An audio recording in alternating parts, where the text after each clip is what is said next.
The sky above St. Michael's that morning was the particular shade of gray that suggests the weather has made a decision and will not be argued with, flat and cold, and entirely indifferent to the fact that a wedding was taking place beneath it. The flowers at the altar had been arranged the previous evening and were already beginning to feel the chill. The candles burned with the slight unsteadiness of flames that know a draft is coming. It was not, by any measure, a morning that promised well. The church was full. Every eye was fixed on the Duke of Duxbury, the most dangerous man in the room, though not for the reasons society whispered about. Clara Hewitt stood beside him, dressed as another woman, wearing a name that was not hers, a life that could collapse with a single question. She had survived 14 months like this. She thought she understood risk. Then the Duke took her hand. Not gently, not cruelly, precisely. And when the minister called for the rings, he leaned closer, his voice so quiet it barely existed. Take it off. Clara didn't move. His grip tightened, just enough to warn. This wedding is your grave. For a single second, the world narrowed to the space between them, the watching crowd, the silent witnesses, the men who had arranged this, all of it faded. Because this was not a threat. It was a warning. And somehow, that was worse. Clara slid the ring onto her finger anyway, and sealed both their fates. Hey guys, thank you for your help in helping us reach 1,000 subscribers. That genuinely means more than I can put into words. Let's take it further and reach 2,000 subscribers. If you're enjoying this story, don't forget to like and subscribe for more exciting updates. Now let's continue the story. Chapter 1. The Wrong Name at the Altar. She had arrived at St. Michael's at 10:30, which was precisely the correct time, not early enough to suggest anxiety, not late enough to occasion remark. The Sinclair carriage had been hired for the occasion, the Sinclair crest on the door freshly relacquered, the Sinclair maid seated opposite her with the particular expression of a woman who has been instructed to appear pleased and is making the effort conscientiously. Clara, who had been Arabella Sinclair for 14 months and 3 days and had learned to answer to the name without the half-second delay that had plagued her at the beginning, sat with her hands folded in her lap and watched the streets of London past the window and thought about exits. This was not a morbid habit. It was a practical one.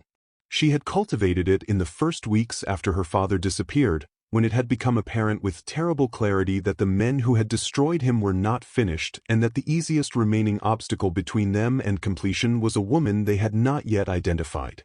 She had identified herself. She had understood what she was. She had taken Arabella's name not in grief, though the grief was real and had not diminished, but in the cold and necessary arithmetic of survival. Her own name was a sentence, and Arabella's was a door.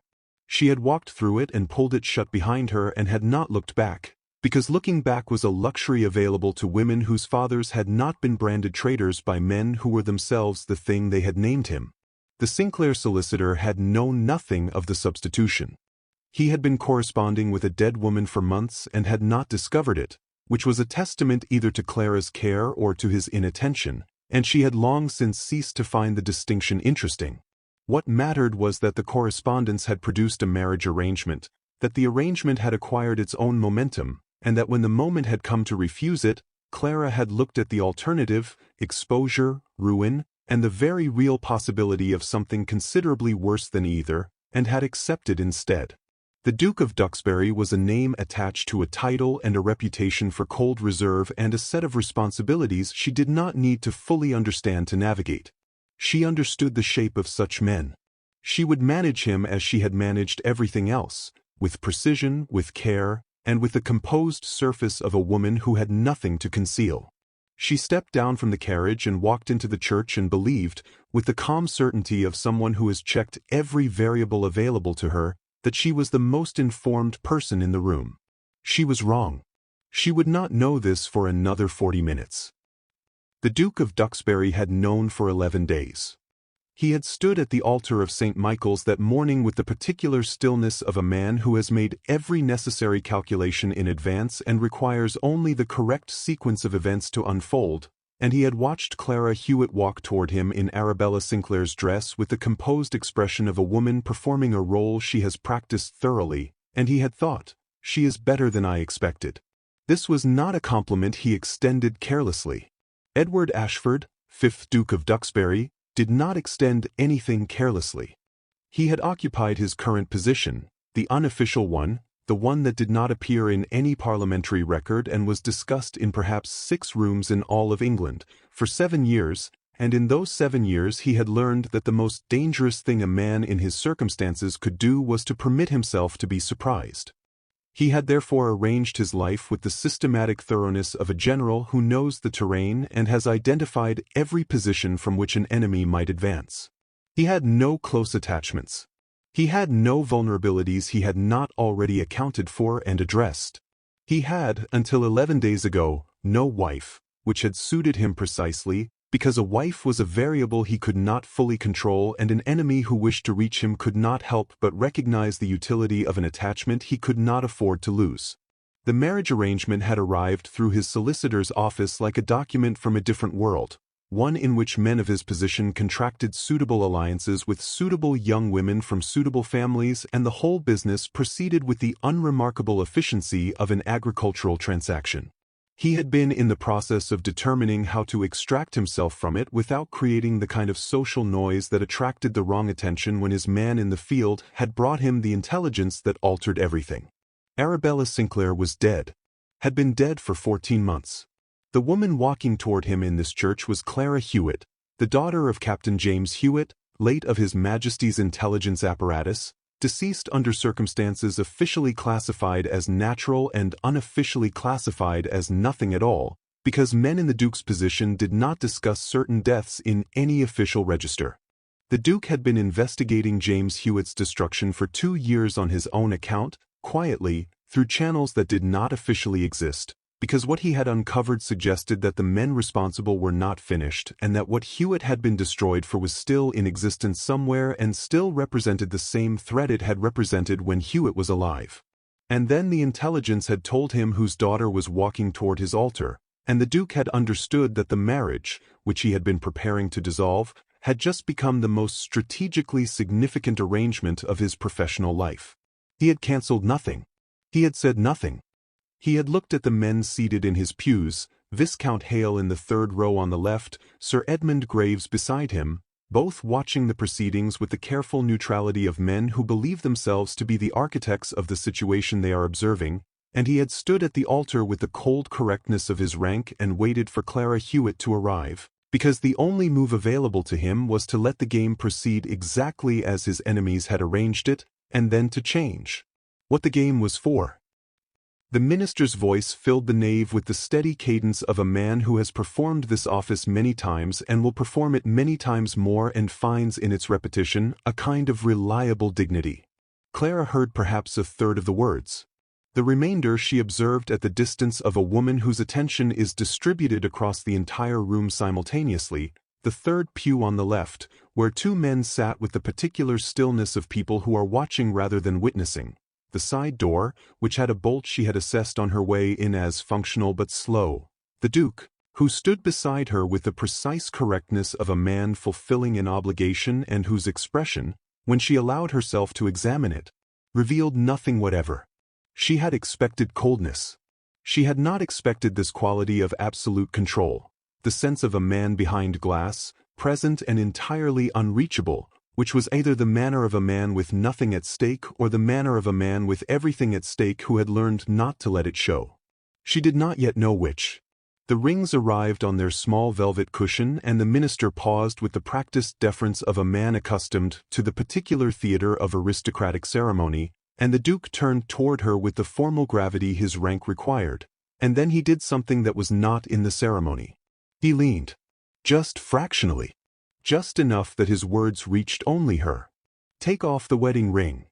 The voice was quiet and cold and entirely precise, and for a moment Clara's mind went absolutely still in the way it did only when something genuinely unexpected occurred, which was rare and therefore significant. "This wedding is your grave." She did not move. She was aware of the room with a totality that was almost physical, the candle light, the rustle of fabric in the pews, the minister's patient pause, and she was aware, with a part of her mind that had been trained by 14 months of necessary acuity, that the Duke's eyes were saying something his words were not. A threat is delivered with the confidence of a man who does not need you to comply because the alternative serves him equally. What she saw in his eyes was not that. What she saw was urgency, the specific compressed urgency of a man delivering the only warning the room permits, in the only register available to him, at the only moment it can be given. He knew. He knew who she was. She understood this, in that suspended second, with the totality of absolute certainty, and the knowing reshaped the last 14 months around her in an instant, shifted every assumption, altered the entire character of every variable she believed she had accounted for. She had not been the most informed person in the room. She had not been informed at all. She held his gaze, said nothing, and with the steady hands of a woman who has learned that composure is not the absence of fear but the refusal to let it speak, she slid the ring onto her finger and repeated the words the minister offered her and became, in the eyes of God and the crown and the watching assembly, the Duchess of Duxbury. Whoever that was. Ashford House received them with the quiet efficiency of a well-ordered establishment. The staff arranged in the entrance hall with the formal correctness of people performing a welcome they have rehearsed, the housekeeper advancing with the appropriate combination of deference and authority, the whole machinery of a ducal household engaging itself around the new Duchess with the smooth impersonality of a mechanism that does not require the human element to function. Clara moved through it with the composure she had worn all day, like a second dress, speaking the correct words, meeting the correct eyes, and filing every detail, the layout of the ground floor, the position of the staff, the particular quality of the Duke's silence, which had not broken since they left the church and which she had stopped trying to interpret and started simply observing. The drawing-room door closed. The Duke crossed to the fireplace and turned. "I shall not insult your intelligence by proceeding with unnecessary circumlocution," he said. His voice in private was the same as it had been at the altar, precise, even, with the particular quality of a man who selects his words the way a surgeon selects instruments, for purpose, not for comfort. "You are Miss Clara Hewitt. Your father was Captain James Hewitt, formerly of the Intelligence Division attached to the Foreign Office. You have been living under the name of Miss Arabella Sinclair for 14 months. I have known this for 11 days. I cancelled nothing, and I said nothing, and I allowed this marriage to proceed, and I intend to explain to you precisely why, because you are owed that explanation, and because what follows will require your complete understanding of the situation you are in." Clara looked at him across the room. Outside, the gray sky had made good on its promise and a thin cold rain was beginning against the windows. She felt the particular sensation of ground shifting beneath a surface that had appeared stable, not panic, because panic was a response she could not afford and had long since ceased to permit herself, but the precise and clarifying discomfort of a woman who has just understood that the map she has been navigating by is incomplete. "Then I suggest," she said, with the calm of 14 months compressed into a single register, "that you explain it, Your Grace. Without circumlocution, as you have offered. I find I am in some need of an accurate map." Something moved in the Duke's expression, too brief and too controlled to name, but present. He had not expected that. Good, Clara thought. She required him to understand, from the first private moment of this arrangement, that the woman he had admitted to his house was not the variable he perhaps believed she was. "Your father was not a traitor," the Duke said. "He was the man who found the real one, and the men who destroyed him for it were seated in the third pew of St. Michael's this morning, and they believe this marriage to be their instrument." The rain continued against the glass.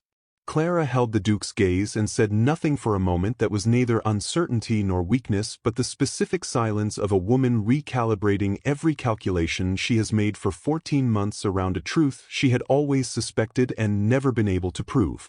"Tell me," she said, "everything." Chapter 2: The House of Careful Lies. 3 weeks into the marriage, Clara had developed a precise and private taxonomy of the Duke's silences. There was the silence he employed at breakfast, which was not unfriendly but was absolute. The silence of a man who had determined that the morning hours belonged to correspondence and thought and did not require interruption, and who extended to her the considerable courtesy of assuming she felt the same. There was the silence he used in company, which was a different instrument entirely, deployed with the surgical accuracy of a man who understood that a duke who does not speak is a duke everyone in the room is watching, and that being watched is its own form of intelligence. And there was the silence he had used on 3 separate occasions when she had said something he had not expected, a brief, fractional pause, controlled so quickly she might have missed it if she had not been cataloging him with the same systematic attention she applied to everything that represented either a threat or a variable she had not yet accounted for. She had not yet determined, with any certainty, which category he occupied. The performance of their marriage had been, by any external measure, faultless. They had appeared at the Harcastle dinner on the 14th day and at Lady Pemberton's musical evening on the 19th, and on both occasions the Duke had conducted himself with the correct attentiveness of a man newly married and the restrained warmth of a man whose nature did not incline toward public sentiment, which was, Clara had noted, precisely the register society expected of him, and therefore precisely the register that attracted no scrutiny. She had matched it. She had worn Arabella's pearls and Clara's composure and had spoken with the polished ease of a woman entirely comfortable in her position, and if there was a particular quality to the intelligence behind her eyes that 1 or 2 of the sharper observers in those rooms had noticed and found slightly unusual in a new bride, none of them had found the words for it, which was exactly as she had intended. In private they circled. The terms of their arrangement, such as they were, having been stated plainly on the first night and not substantially renegotiated since, provided for honest exchange of relevant information, mutual cooperation in the matter of her father's evidence, and the maintenance of appearances sufficient to keep both of them alive. They did not provide for warmth or ease, or the gradual erosion of the careful distance each of them maintained with the specific diligence of people who understand that distance is a form of safety. And yet, the Duke had, on the 2nd week, left a volume on her writing desk, a history of the Foreign Office's intelligence operations, dry as chalk and dense with the kind of detail that was only interesting if you understood why it mattered, which Clara did, completely, without remark or explanation, as if it had simply arrived there by some unremarkable domestic process. He had ensured, without appearing to ensure it, that she was never positioned in any social gathering near Viscount Hale or Sir Edmund Graves. He had spoken to his housekeeper about the matter of Clara's correspondence in terms that meant her letters were handled only by staff whose discretion was absolute. None of these things had been discussed. None of them had been offered as gestures or acknowledged as kindnesses. They had simply appeared, each one, with the quiet efficiency of a man who has identified a problem and resolved it before it requires articulation, and Clara, who had survived 14 months on precisely the same principle, recognized the method with the specific discomfort of seeing her own habits reflected in a person she was not yet certain she trusted. She found the file on a Wednesday, in the 3rd week, during the 2 hours the Duke spent each morning with his man of business, time she had identified from the 1st week as the window in which Ashford House operated on its own momentum and the Duke's study stood empty. She had been searching his private correspondence for 6 days by that point, methodically and without guilt, because guilt was a response appropriate to women who had the luxury of alternatives, and Clara had long since exhausted hers. She knew what she was looking for, evidence of communication with Hale or Graves, or with any of the names she had assembled over 14 months of careful and fragmentary intelligence, or any indication that the Duke's professed purpose diverged, in the ways that mattered, from what he had told her on the first night. She had found none of it. What she had found instead, on the Wednesday, in the locked drawer whose lock had presented no serious obstacle, was a leather portfolio tied with black cord and labeled, in the Duke's precise hand, with her father's name. She stood with it in her hands for a moment before she untied it. The contents were methodical and complete, assembled with the same systematic thoroughness she had come to associate with the Duke in everything, and they told a story she had known in fragments for 3 years but had never seen entire. Correspondence traced through 3 intermediaries to Viscount Hale. A record of payments, dated and sourced. Testimony, obtained through channels she could not identify, from 2 men who had been present when the decision was made to destroy Captain James Hewitt rather than permit him to bring what he had discovered to the appropriate authorities. A memorandum in a hand she did not recognize that named the real traitor with a clarity that was almost shocking, not for its revelation, because Clara had suspected the name for 2 years, but for the fact of its existence, written plainly, irrefutably, in a document the Duke of Duxbury had been holding for an undetermined period without using. She sat down in the Duke's chair. This was not a thing she had planned to do, but her legs had made the decision independently and she saw no productive reason to override them. Outside the study window the November garden stood in the particular arrested stillness of a landscape that has finished with one season and not yet committed to the next. She read the file through twice, not because she had not understood it on the first reading, but because she needed the second reading to settle the thing it had produced in her, which was not quite grief and not quite relief but something that occupied the precise space between them, that specific and exhausting release of a weight carried so long the body has forgotten how to stand without it. Her father had not been a traitor. She had known this. She had known it the way a person knows a thing they cannot prove and therefore cannot speak aloud, as a conviction that lives in the body rather than the mind, present in every room and never available when needed. Now it was here, in black ink, assembled by a man she had not known existed 2 months ago, who had apparently been engaged in the project of vindicating James Hewitt for 2 years without her knowledge and with no visible motive she had yet identified. She replaced the file exactly as she had found it, retied the black cord, relocked the drawer and positioned herself at the writing desk by the window with a volume she was not reading when the Duke returned 20 minutes later and said nothing at all. He raised the matter 4 days later. Not the file. He said nothing about the file, and Clara said nothing about the file, and the file sat in its locked drawer like a piece of furniture they had both agreed not to walk into. He raised, instead, the matter of her father's final communication, and he did it at dinner, when the staff had withdrawn and the table held only the two of them and the particular quality of private silence that had gradually, over 3 weeks, become its own kind of conversation. "I require your assistance," the Duke said, "with a matter I have not yet been able to resolve by any other means. I shall be direct, because I find it is the most efficient approach and because I believe you prefer it." "I do," Clara said. "Your father, in the weeks before his disappearance, would have understood that what he had found was not safe to carry and not safe to submit through official channels, given that the official channels had already been compromised by the men he was intending to expose." He paused. "He would have made arrangements for its preservation. I have been unable to locate those arrangements by any investigative method available to me, which suggests that whatever he left behind was concealed in a manner that requires personal knowledge to find. Knowledge that would not exist in any record." Clara set down her glass. "You believe he told me?" "I believe," the Duke said, with the careful precision of a man laying out an argument rather than an accusation, "that if James Hewitt intended for the evidence to survive him, he would have entrusted it to the person he trusted most completely. I believe that person was you. And I believe that you have been carrying that knowledge for 3 years and have not retrieved what he left because to retrieve it would have required you to accept, with a finality you were not prepared to accept, that he was not returning to retrieve it himself." The silence that followed was not comfortable. It was the silence of something accurately named, the specific and unwelcome stillness that follows when a person says aloud a thing you have been refusing to say to yourself, and says it without cruelty but without softening, and is entirely correct.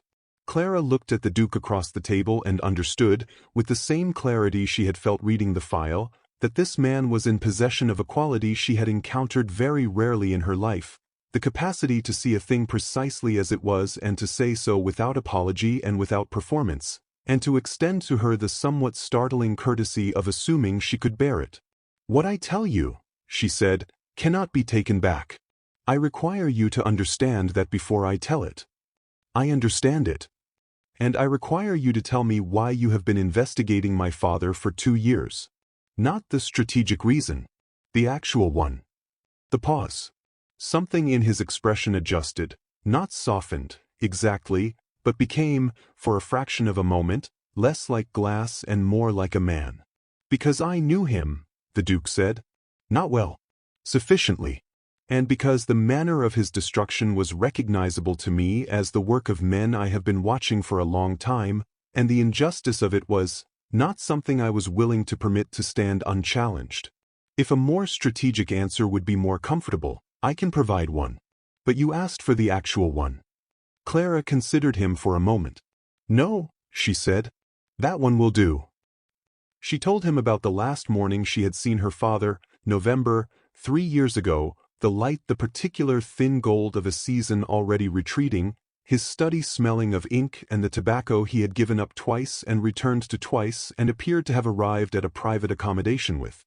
He had been, she told the Duke, the calmest she had seen him in months, not the calm of a man who has resolved his fear, but the calm of a man who has moved past it into something that operates at a different register entirely, quieter and more absolute. He had given her a small brass object, she said, a compass of antique design, unremarkable in appearance, the kind of thing a man of his background might carry as a practical tool or a family keepsake, and he had told her that what mattered was not the compass itself but what was inside the casing, and that she was not to open it or speak of it or retrieve it from the place he was about to describe until she was certain it could be placed in hands capable of using it correctly. He had described the hiding place in 2 sentences. She had memorized them as he spoke and had never written them down, because her father had raised her to understand that written things can be found and memorized things cannot be extracted by anyone except the person who holds them, and that this distinction, in their world, was occasionally the difference between life and something else. She had not revisited the hiding place. The Duke had been correct about that, and she did not insult either of them by disputing it. She had not gone because going meant accepting that the instruction, until you are certain it can be placed in the right hands, had been fulfilled, and fulfilling it meant the chapter that contained her father had closed, and she had not been ready to close it. The Duke listened to all of this without interruption. He sat with the stillness she had catalogued and still found, when it was directed at her with this quality of attention, slightly disconcerting, not because it was cold but because it was not. Because it was the stillness of a man who is listening with everything he has and finds what he is hearing worth the full extent of his attention. When she finished, he was quiet for a moment. Then he said, "Your father was not a traitor. I have evidence sufficient to establish it. Correspondence, testimony, a memorandum naming the man who arranged his destruction and the reason for it. What I do not have, and what I have not been able to obtain by any other means, is the document your father assembled himself, the original intelligence, in his own hand, which is the only proof that cannot be dismissed as fabrication by men with sufficient influence to try. What you have just described is that document. What you have just described is the missing piece." Clara looked at him across the table. The candles had burned lower without either of them attending to it, and the room had acquired the specific intimacy of late hours and honest conversation, the kind of intimacy that has nothing to do with warmth and everything to do with the particular exposure of having told a true thing to a person who received it as it was given. Something had changed between them. Not the distance, that remained, and she did not think either of them was prepared to dismantle it or perhaps ready, but the quality of it, which had shifted from the wary space between 2 people who do not trust each other into something more precise and considerably more significant. The space between 2 people who have just discovered they are necessary to each other, and are deciding, each in their own way, what to do with that knowledge. "Then it appears," Clara said, "that we have rather more work to do together than I had originally calculated." "It appears so," the Duke said, and for the first time since the morning of their wedding, something at the edge of his expression moved in a direction that was not quite coldness. Chapter 3. The Watcher's Move. The man's name was Calloway, and he arrived at Ashford House on a Thursday morning in the 2nd week of December with the appearance of a solicitor's clerk and the eyes of someone who has spent considerable time in rooms where the wrong word costs more than money. Clara did not meet him. She was not intended to, and the Duke had not suggested otherwise, which she had noted and filed without comment.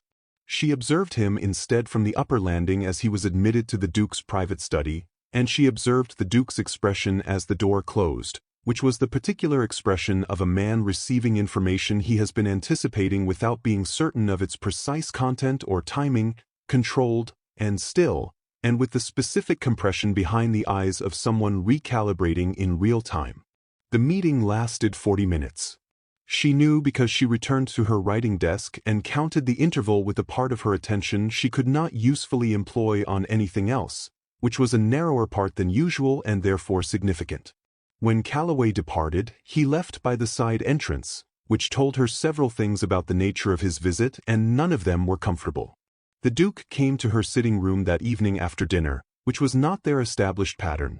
Their established pattern involved the drawing room, the fire, and the particular arrangement of distance they had developed over 5 weeks with the careful collaboration of 2 people who have not discussed the arrangement but have each contributed to its design.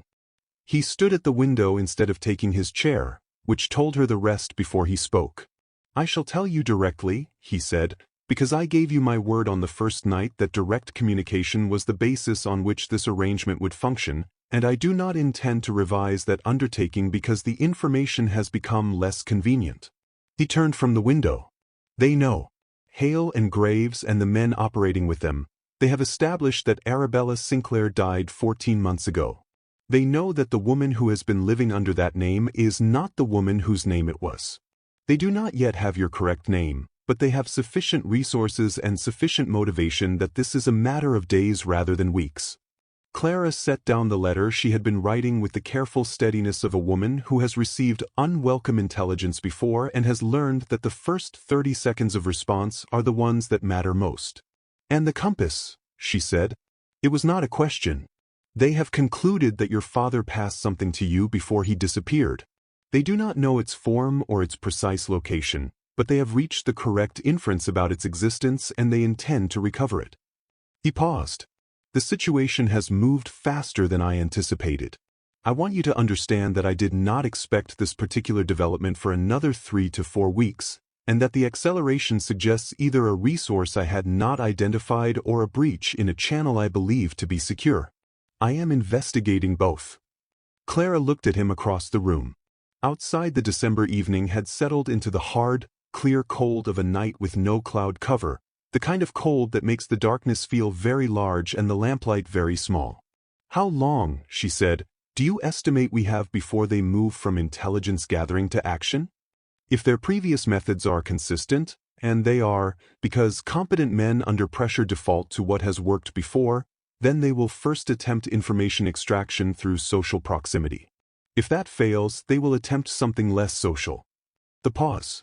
"I would estimate we have perhaps 10 days in which the former remains their preferred approach." "Then," Clara said, with the precise composure of a woman who has understood every implication of what she has been told and has arrived already at the only logical response to it, "I suggest we use them."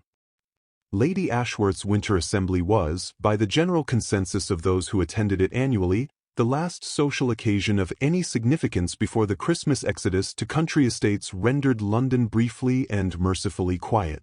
The rooms were full, the candles numerous, and the company the particular mixture of the genuinely distinguished and the determinately ambitious that characterized events where invitations were difficult to obtain, and attendance was therefore its own form of currency.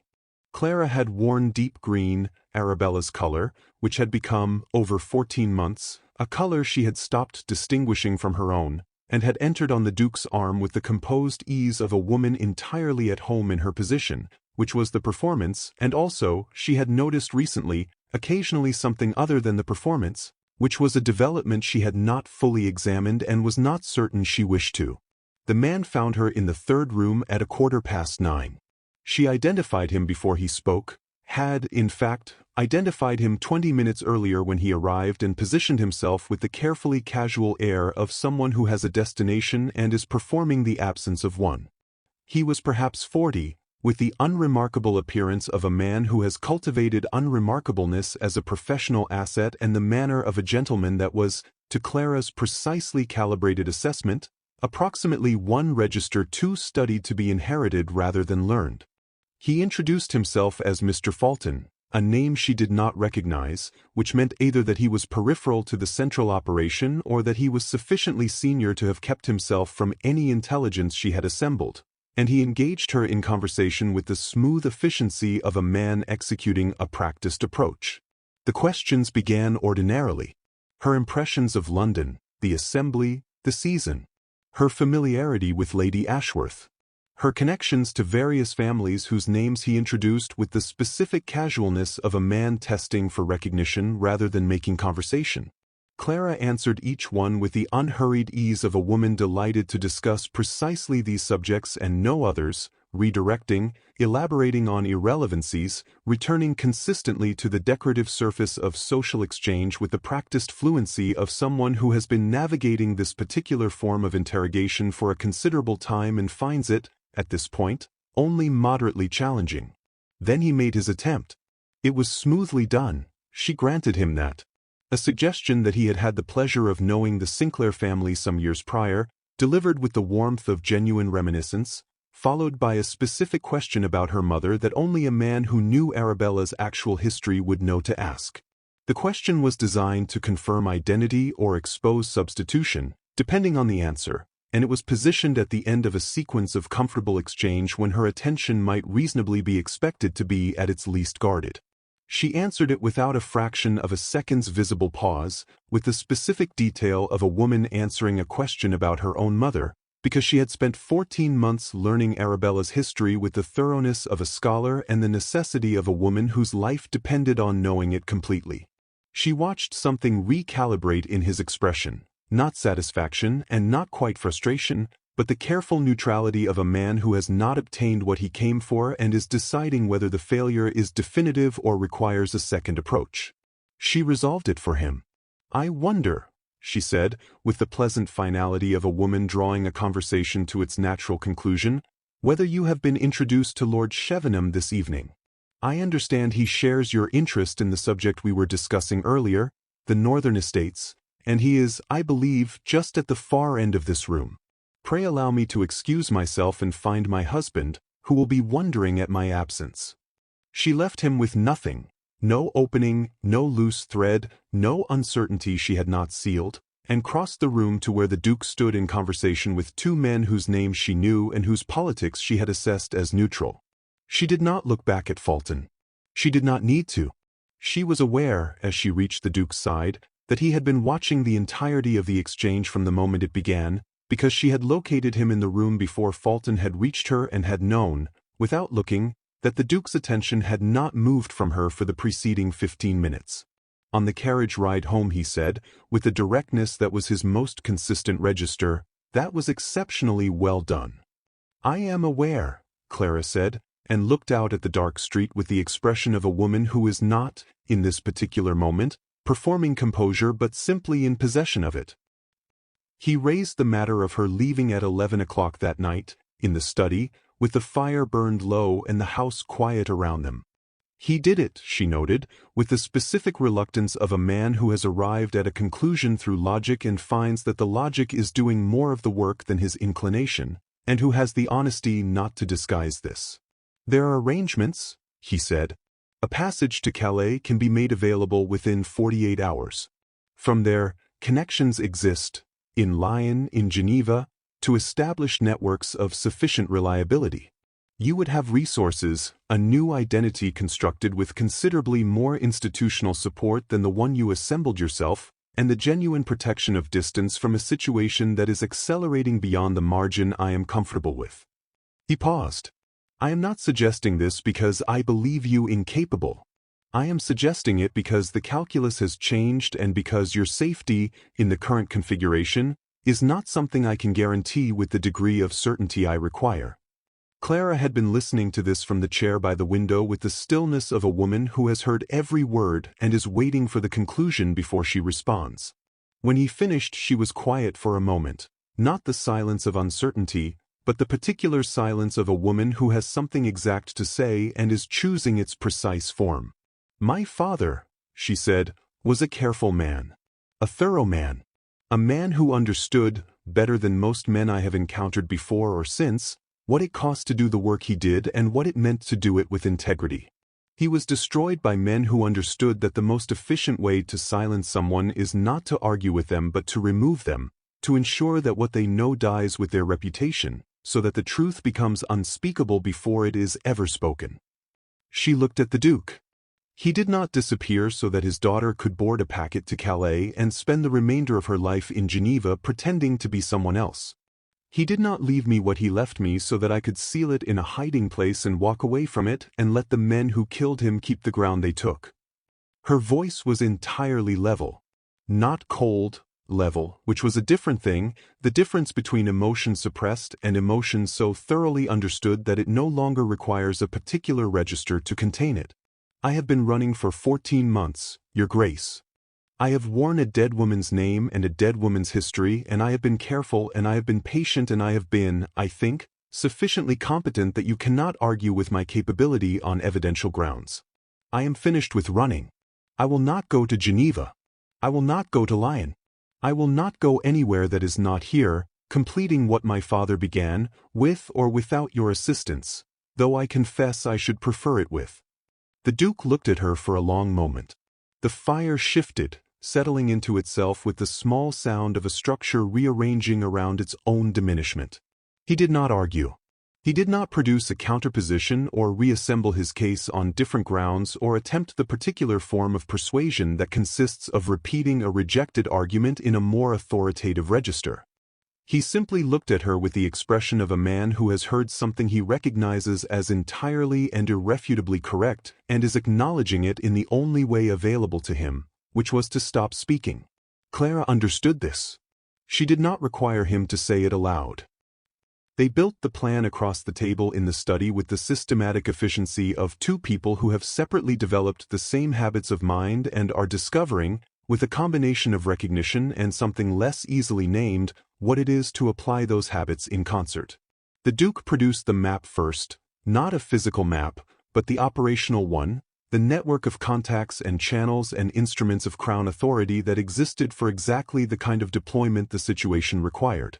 He laid it out with the concise precision of a man briefing an equal, not simplifying and not elaborating beyond what was necessary, and Clara listened with the focused attention of a woman who processes quickly and does not require information to be repeated. Then she produced hers. The location her father had described in 2 sentences, the specific detail of the hiding place, the method of access, the particular knowledge of her father's habits that would be required to locate the compass within it even knowing the general situation. She described it once, clearly, with the same precision the Duke had used, and watched him absorb it with the particular quality of attention he brought to things that mattered, entire and exact, and leaving nothing aside for later. The approach will need to be divided, the Duke said. I cannot retrieve the compass myself without drawing observation from at least 2 sources that I cannot neutralize in advance. You cannot deploy what is inside it without the channels that are not available to you independently. Agreed, Clara said. The retrieval is mine. The deployment is yours. The timing must be precise. If either element moves without the other being in position, the entire operation fails and we will not have the opportunity to attempt it again.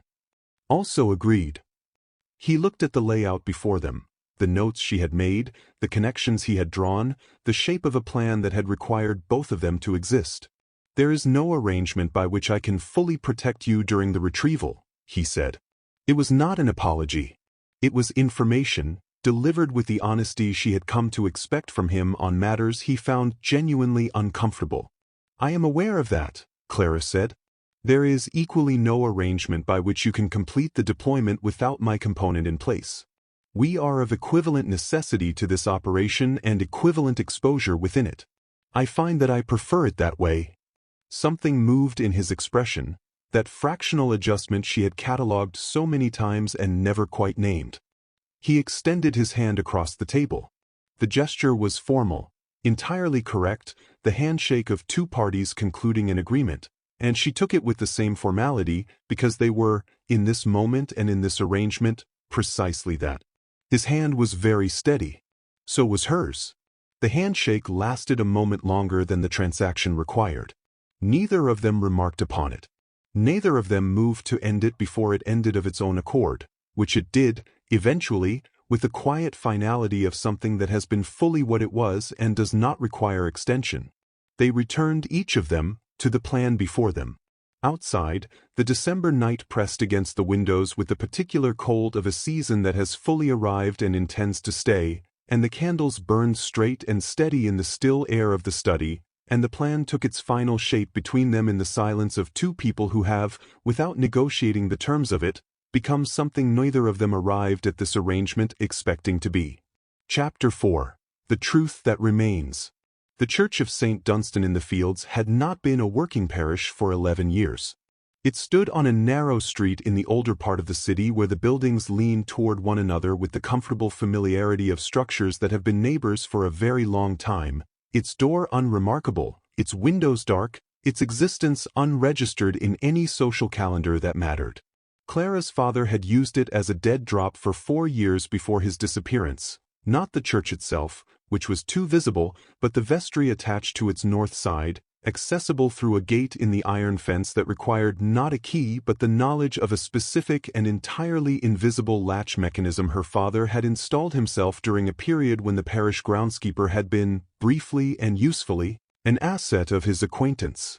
She had described the latch to the Duke the previous evening in the precise terms her father had used when he taught it to her, and she had watched him absorb the description with the focused attention of a man converting information into operational fact, and neither of them had slept with any particular success, which they had not discussed but which she had noted in the quality of his stillness at breakfast, the kind of stillness that is not calm but the disciplined surface over something considerably more alert.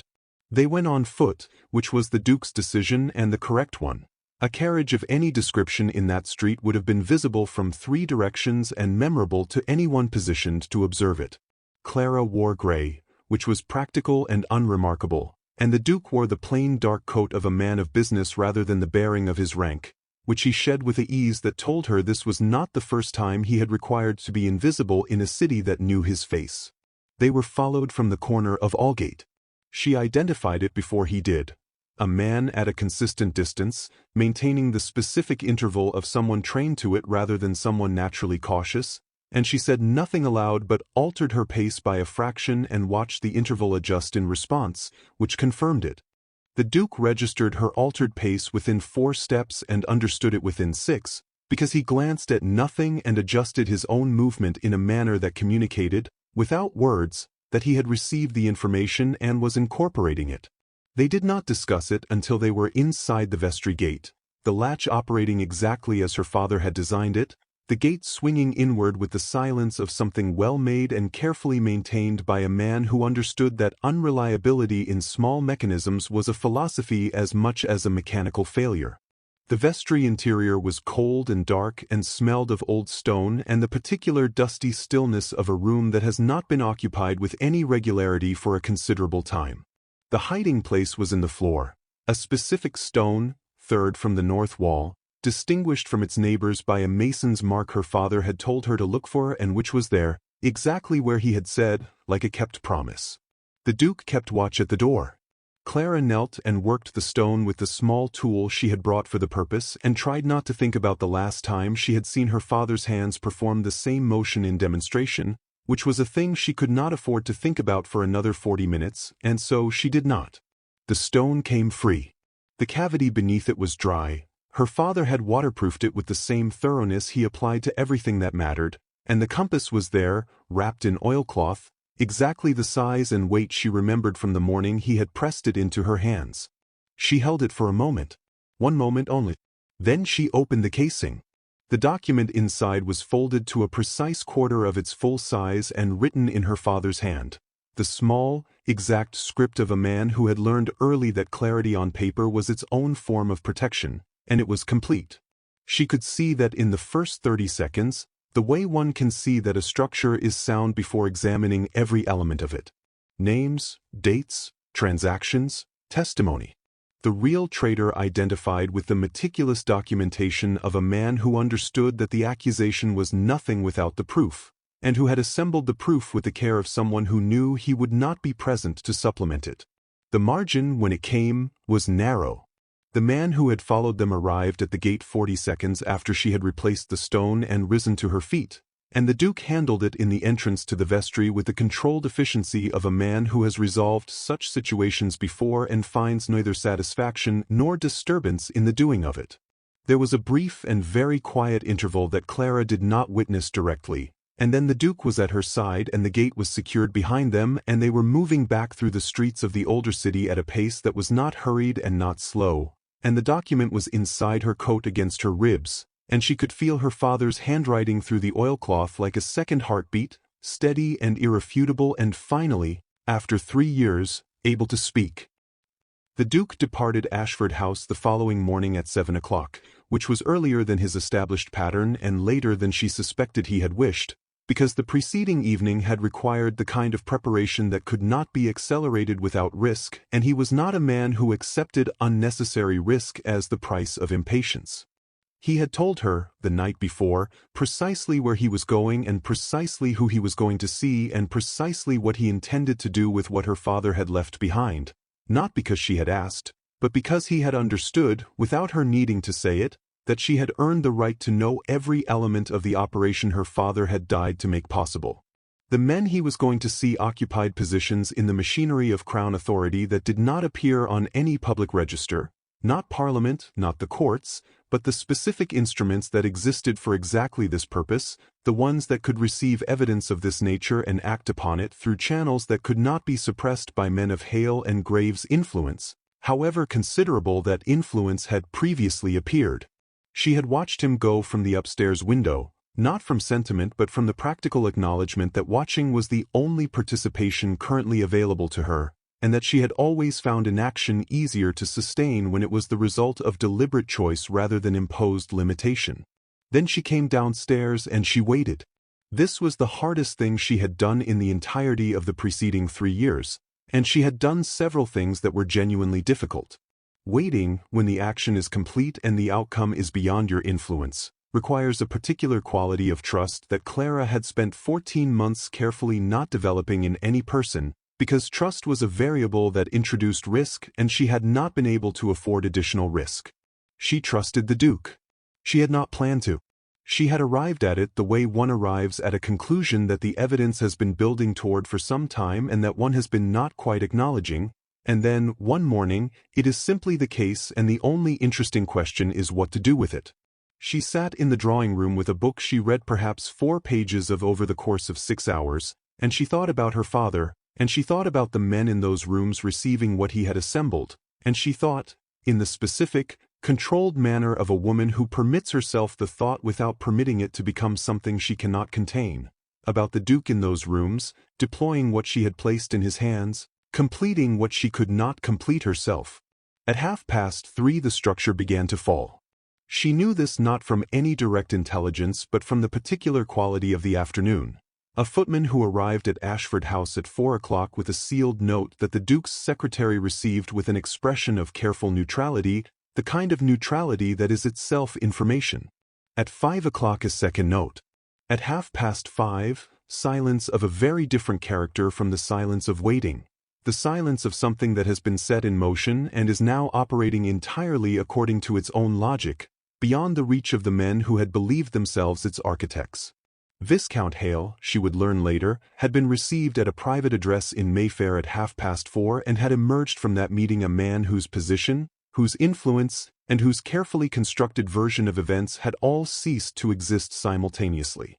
Sir Edmund Graves had made, by 6 o'clock, the particular kind of decision that men make when the alternative is considerably worse, the decision to be useful, which is its own form of collapse and considerably more thorough than simple exposure.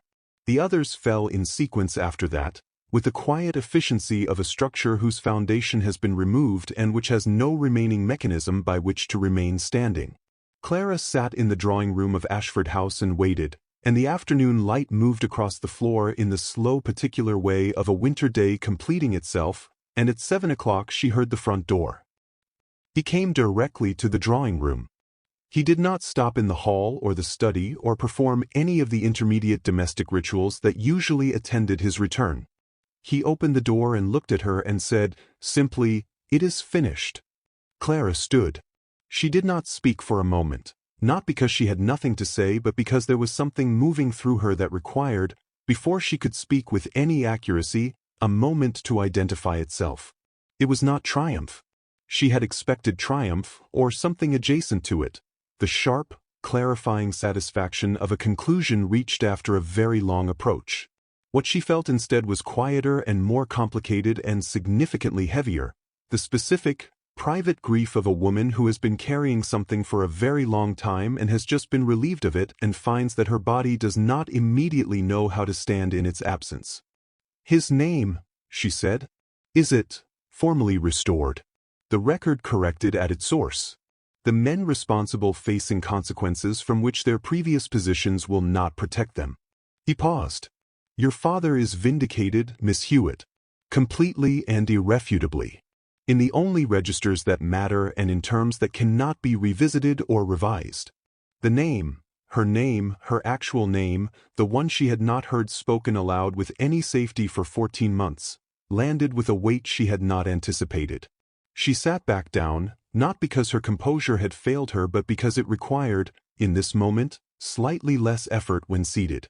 The Duke remained standing for a moment and then did something she had not seen him do in 7 weeks of shared residence. He sat, not in his customary chair but in the one adjacent to hers, close enough that the distance between them was not the considered distance of their established arrangement but something considerably narrower, and he looked at her with the expression that was neither glass nor warmth but the specific quality of a man who has dispensed with every register except the honest one.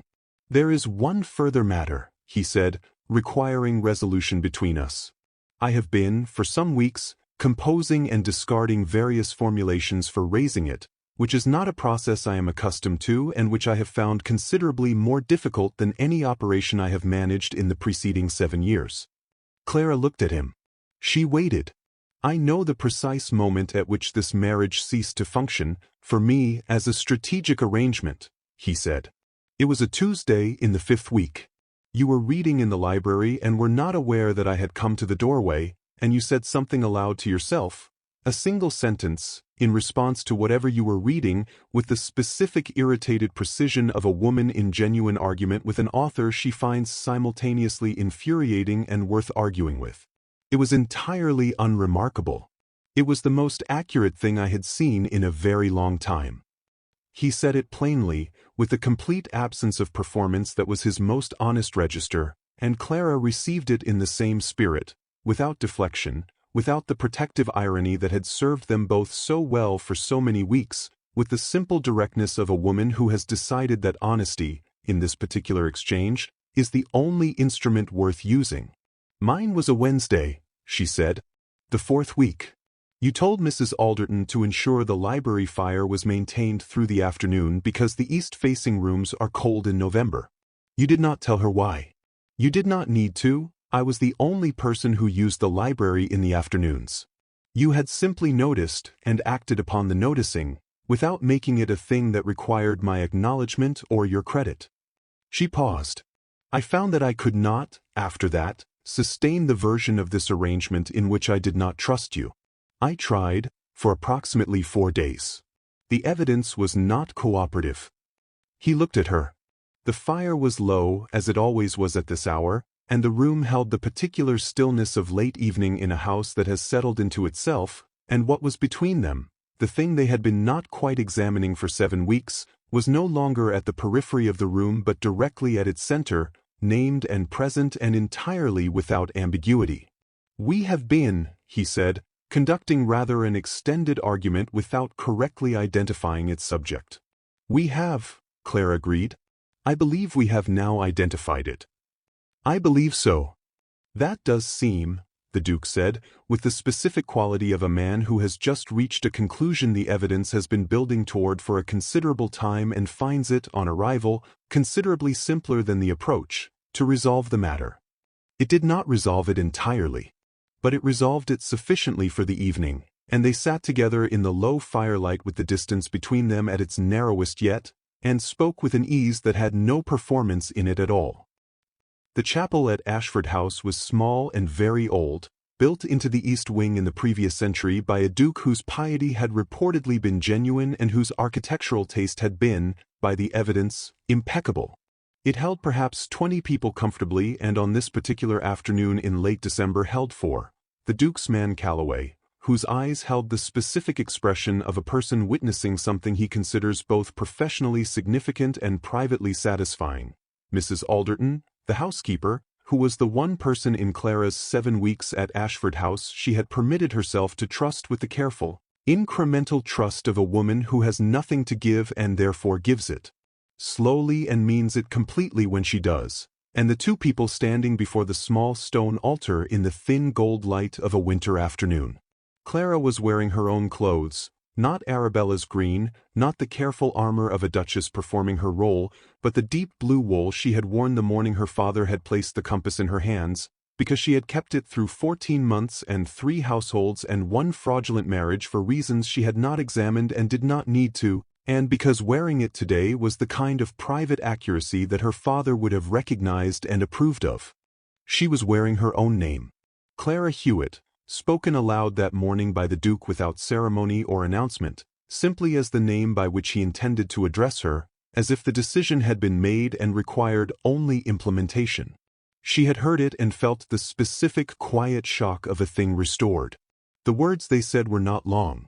The Duke had written his in the same precise hand she knew from the operational notes and the file on her father and the volume he had left on her writing desk in the second week. Direct, exact, with the care of a man who has chosen each word for its accuracy rather than its elegance and has produced, in doing so, something that was both. Clara had written hers the previous evening at the writing desk in the library, the fire maintained at exactly the correct temperature, and she read them now in the clear, steady voice of a woman speaking the truth in full knowledge of its weight. They were, the Duke would tell her later, the most accurate thing he had heard in a very long time. When it was done, Clara removed the ring she had placed on her own finger at the altar of St. Michael's, the cold morning, the gray sky, the Duke's quiet warning, the decision she had made with her eyes open and her hands steady, and held it for a moment with the full acknowledgement of what it had been and what it had cost and what, against every reasonable expectation, it had produced. The Duke took it from her hand with the careful gravity of a man who understands that some objects carry more history than their size suggests.